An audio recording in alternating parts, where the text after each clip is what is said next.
If you find yourself struggling to gain arena points this season, this video might be for you. You get on, you warm up in creative for about 20 minutes, and then you hop into some arena. You land at your usual spot, but for some reason you can't seem to make it out of early game, or if you do, you get caught lacking in the mid game, and if you somehow manage to survive long enough to get to end game, you start choking edits and missing shots, and before you know it, you just barely made your points back. Something that might be holding you back in arena could be as simple as not having a dedicated warm-up routine. The point of doing a warm-up is to get yourself mechanically and mentally prepared for whatever's next. In this video, I'm going to be showing you how I go about making a warm-up routine, and what creative maps are the best for working on your weaknesses. Most of the people I play with will get on and load up a creative map like a free-for-all Boxfight or Zone War before hopping into arena without any practice dedicated to anything else.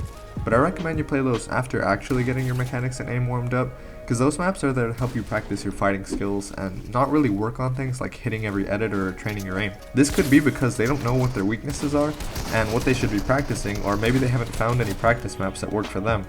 If you're on PC and want to be able to warm up everything within Fortnite, or if you're on console and can't use any third-party aim trainers, one of the most popular aim trainers within Fortnite is called the Skaavok aim trainer, and it's available within Creative. I'll put the code up on the screen. This map pretty much has everything you need to practice your aim, and the only reason I would suggest using Kovaaks instead is because in Kovaaks there's a lot more variety in the maps that you can download online. You've got tons of different scenarios, everything you can think of, but this map still gets the job done. I would try out every single one of these scenarios at least once, and then go back and find what you need the most practice with. I'm just going to show you a couple of my favorite aim trainers in this map real quick before heading on to the next section.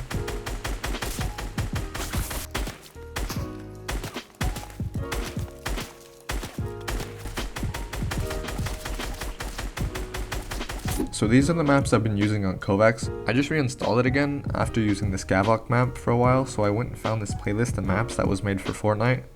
It's got all the basics, and most of them are in third person to match your Fortnite POV. I don't know what the default settings are, but for Fortnite you're going to want to change the sensitivity to whatever your in-game sense is, and switch the game to Fortnite, and change the FOV to 80. Things like keybinds don't really matter unless you're a weirdo and use ESDF, and all this other stuff like crosshair and themes you can mess with. Just make sure all the targets have enough of a contrast with the background and you're good. It's good to start with something pretty easy like this just to get used to your sense. There's a couple of types of maps you want to be looking out for when deciding which ones to practice. If there are targets around you like this that don't move, then it's for working on your shoddy aim. If the targets pop in and out like this, then it's also for shoddy aim, but here your goal is to not over or under flick your shot, and you also want to practice your trigger discipline, meaning not shooting early while on your way to the target, but also moving quickly enough so that the target doesn't disappear. In a map like this where the targets are moving around, you should be practicing your AR aim. This map is called Fortnite Bounce 180 Low Ground because it simulates players running around while you're looking for beams above them, and they bounce around so that they're harder to predict.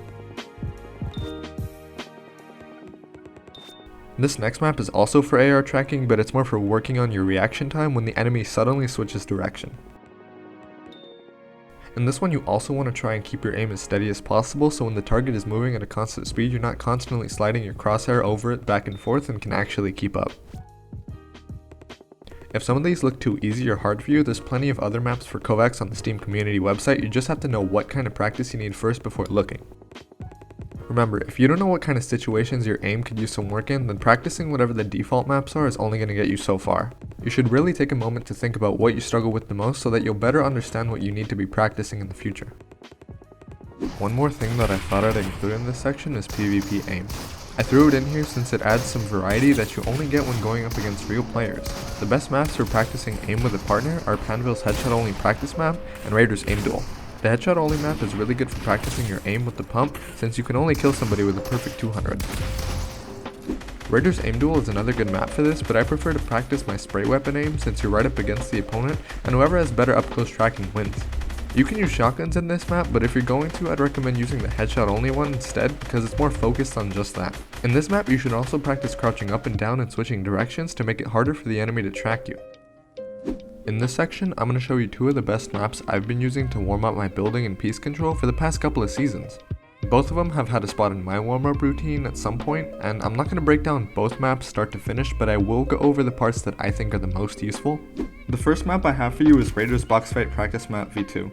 I've been using this map forever, and it's got a couple of different sections where you can practice your double and triple edits, mongrel classics, and a couple other things, but this main section right here is what I practice the most. I'm going to leave it at full speed and then I'll slow it down after so I can explain what you should be looking out for. You start with a double edit into an empty box with the target in front of you, so you want to claim a cone or a ramp as soon as you drop down and the front wall. Then you make a safe peek with a wall like this and slide a build in so they can't block you and go for the shot. If I made the same edit on the far right side of my ramp or in the middle, I'd be exposing myself, so pay attention to your position and really use that wall as cover so the enemy doesn't get a free chance to shoot back.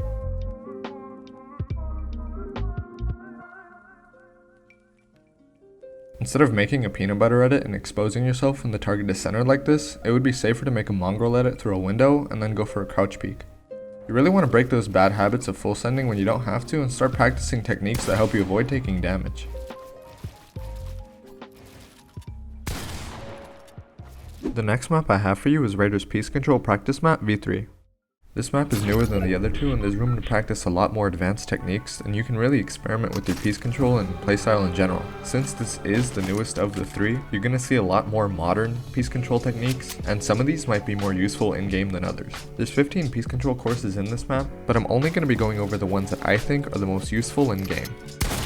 In this first course, you're going to want to start by triple editing to the left and sliding in cones to the right. Then you're going to take the front wall and grab the two back walls before going through this peek shot through the window. Course number 1 is good practice for a situation where you and your opponent are ramping toward each other, since the enemy will likely be in a tile above you on either side. By dragging cones in before building walls, it makes it easier to take a peek shot since the enemy won't have anything to block themselves with when you go for a shot after claiming the back walls.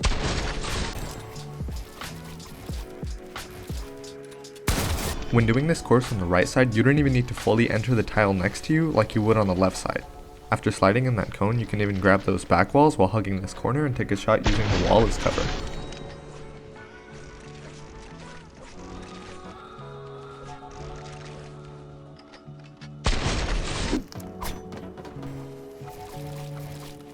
In the second course, you get a lot of freedom in the way you can approach the bot, but I like to do a triple edit and then slide in these two cones right before taking this front wall, taking the two back walls while crouching to the left, and then coming back up to take a shot.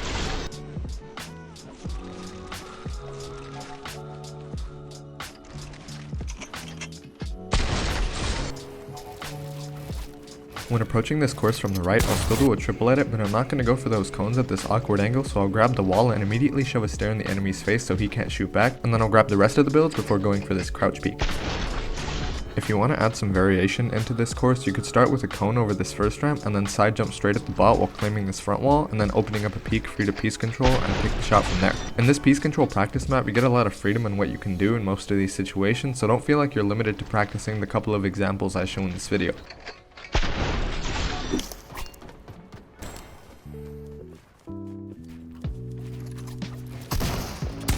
In the 7th course, the bot is positioned 2 layers above you, so one of the best ways to piece control him would be to do a high wall side jump and then box them up from there. If I'm practicing this course, I like to alternate which side I'm side jumping off of, just so that I'm getting equal practice placing high walls on both the left and the right side. In course number 8, you practice phasing a ramp through a wall like this, and then pre-boxing out the open side in case the opponent edits their wall and runs out.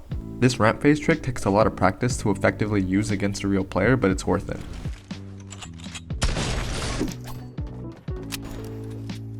In course number 9, a bot is standing on top of a ramp to your left, and all you need to do is cone them off so that they lose their momentum going up and have to switch directions. Once you get the cone, you full box them, edit out the side, and then take a peek shot like this. In the 12th course, you just want to practice your edit coursing all the way up to the point where you're able to drag cones into the bot's box. Getting those cones in before anything else is super important so that they won't be able to block your shot when you go for a peek. In course number 15, I like to practice doing that ramp phase trick, but then immediately pre-boxing the box below. That way I get practice pre-boxing to either side in that other map, and then pre-boxing down low here. So if you do end up mastering that ramp phase trick, you'll be prepared when that opponent branches out into a different box. There's also a few piece control courses off to the left that I didn't mention. These are for more generic situations, but it's still useful if you need that extra practice learning how to place builds optimally and actually blocking off any exit points the opponent may have. If piece control maps are too hard for you, or you need more practice getting your editing up to speed, you may need to hop into an edit course that doesn't require you to build at all. Just edit through pre-placed builds as quickly as you can. I like the Kanduk 10-in-1 edit course because it has a decent variety of courses, and each of them requires a different skill level to be able to complete in a reasonable amount of time. If you find some of these levels too easy, you could move on to one of Raider's Impossible edit courses, which are way harder than this one, but this one's still really good for improving your speed, timing, and crosshair placement. It even has a small piece control section, which is really a preview of what you'll find in a regular piece control map. So in these edit courses, you really want to be practicing your crosshair placement. This is going to help your edit speed and transition time between edits. If you want to do any free building while you warm up, I'd suggest learning a new high ground retake as often as you can, and when searching for a retake, find something that makes you think, damn, there's no way I'm going to be able to do this retake. And practice it as part of your warm up every time you get on until you can hit it every single time. I know you don't really use any insane high ground retakes in Arena, but there was this tip that Jiven TV had in a video where he said, if you practice some super advanced techniques, then all of the easier stuff won't be as difficult. And so far, this advice has really helped me improve, but you also gotta make sure that you have the basics down, otherwise this advanced stuff might be too much for you. The warm up that I do when I get on these days starts with about 20 to 30 minutes of practicing my aim in Kovaaks. After that, I go through a couple of my favorite drills in Raider's Piece Control Map V3 for 15 minutes. Then I'll focus on my shoddy aim in Panville's headshot only Boxfight map for 10 minutes, and by that point I'm usually ready to hop into Arena, but if I feel like it, sometimes I'll try and learn a new high ground retake, or I'll practice the building move that I've been trying to get down. And if I do practice some free building, I'll do it for like 20 minutes before actually hopping on.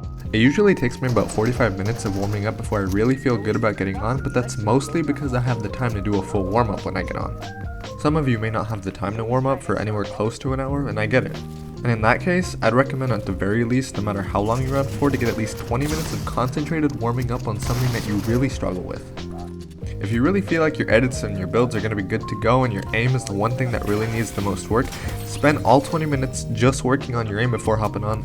That way you start to focus on improving and really targeting the things that you struggle with.